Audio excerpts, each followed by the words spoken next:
नमस्कार साथियों, मैं सरोज कुमार न्यूज़ मित्रा के इस यूट्यूब चैनल में आप सभी का बहुत स्वागत करता हूं।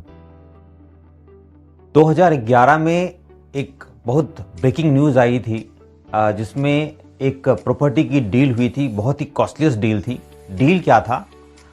डील में एक नेपियन सी रोड मुंबई में एक बंगलो बिकी थी जो कि 1918 में मात्र 1 लाख रुपया में खरीदा गया था और 2011 में जब वो बंगलो बिकी तो पता है उसका क्या दाम मिला? 350 करोड़ रुपए, यानी कि पूरा का पूरा 35,000 गुना का एप्रिसिएशन। आप ये सुनकर तो हैरान हो जाएंगे, है ना? लगेगा अरे वाह, ये तो बाजी मार लिया उस बंदे ने जिसकी भी ये प्रॉपर्टी थी।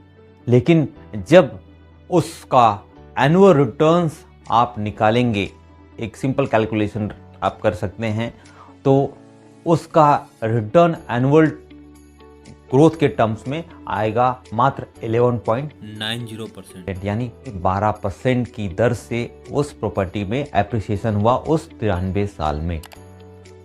जब आप 12% सुनते हैं तो ये बहुत ही आपको नॉमिनल सा रिटर्न समझ में लगेगा, लेकिन फिर भी इतना गुना पैसा क्यों मिला? क्योंकि उस परचेजर ने 93 साल के लिए अपनी उस प्रॉपर्टी को होल्ड करके रखा। हम बात करते हैं म्यूचुअल फंड्स में, एसआईपी में, यहां पे उससे ज्यादा रिटर्न बनने की पॉसिबिलिटी है। अगर हम सेंसेक्स की बात करेंगे, जो कि इसका बेंचमार्क है हमारे भारतीय बाजार का, 1979 में ये 100 पे था और आज करीब 79,000 पे चल रहा है। जब उसका आप एनुअल रिटर्न्स निकालते हैं तो ये करीब 16% का एनुअलाइज रिटर्न्स यहाँ पे आता है। तो हमारा जो भारतीय बाजार है, हमारा जो म्यूचुअल फंड्स है, एसआईपी है, वहाँ पे इन प्रॉपर्टी से ज़्यादा रिटर्न मिलने की प्रोबेबिलिटीज है। लेकिन रिटर्न्स यहाँ पे बनता क्यों नहीं है निवेशकों का? होता ये है कि आप प्रॉपर्टी जब आपके दादा ने खरीदा था तो आपके बच्चे भी उसको नहीं बेचते हैं, यानी कि दादा का खरीदा हुआ, परदादा का खरीदा हुआ प्रॉपर्टी उनके कई पीढ़ियों तक वो चीज रखी रह जाती है, उसी हिसाब से सही सलामत पड़ी रहती है। और फिर बाद में हम उसकी बात करते हैं कि ये इस प्रॉपर्टी में इतना एप्रिसिएशन हो गया। लेकिन म्यूचुअल फंड जब हम इन्वेस्ट करते हैं तो उस पर अपनी वैल्यूएशन को हम डेली बेसिस पे देखते हैं। और चूंकि म्यूचुअल फंड्स या एसआईपी एक क्लिक में इन्वेस्टमेंट होता है और एक क्लिक में विड्रॉल भी हो जाता है, तो जरा सा मार्केट गिरता हुए हमने देखा नहीं, मेरा पोर्टफोलियो थोड़ी देर के लिए, कुछ समय के लिए नेगेटिव में क्या आया या रिटर्न्स थोड़े से बहुत ही हल्के से बन रहे हैं, बस पैसा एक क्लिक में हम विड्रॉ कर लेते। कहीं कोई जरूरत समझ में आया कि कहीं कहीं यहां पे जरूरत है, एक क्लिक मारा और पैसा विड्रॉ। क्योंकि ये इतना ज्यादा लिक्विड है, आप यहां पर प्रॉपर्टी के जैसे 20 साल, 50 साल, 100 साल टिकते ही नहीं है। प्रॉपर्टी में होता क्या है?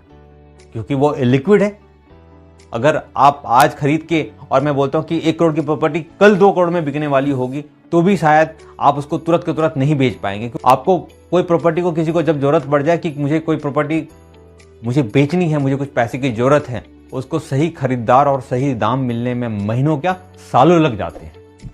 लेकिन चूंकि म्यूचुअल फंड एसआईपी एक क्लिक पे विड्रॉ हो जाता है, आपने क्लिक बटन दबाया नहीं कि पैसे आपके अकाउंट में 2 दिन में आ जाते हैं, तो आप यहां पे वो होल्ड करने का पेशेंस ही नहीं रख पाते हैं। तो प्रॉपर्टी में ही रिटर्न्स बनता है ऐसा कहीं कुछ नहीं है। जब आप अपने म्यूचुअल फंड एसआईपी के इन्वेस्टमेंट्स को भी प्रॉपर्टी के जैसे लॉन्ग टर्म का प्लान करेंगे कि ये मेरे लिए 15 सालों के लिए है, 20 सालों के लिए है, मेरे रिटायरमेंट के लिए है, जो कि मेरा रिटायरमेंट आज से 30 साल के बाद में होना है, इस हिसाब से जब आप प्लान करेंगे तो आपको उस समय के बाद में आपको उसका एक्चुअल एप्रिसिएशन सामने आपको दिखेगा।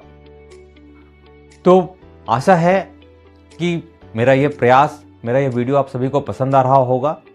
मेरे इस चैनल को अगर आपने सब्सक्राइब नहीं किया है तो जरूर से जरूर सब्सक्राइब कर ले और इस वीडियो को अपने दोस्तों, अपने मित्रों के साथ में भी शेयर करें। धन्यवाद। जय हिंद।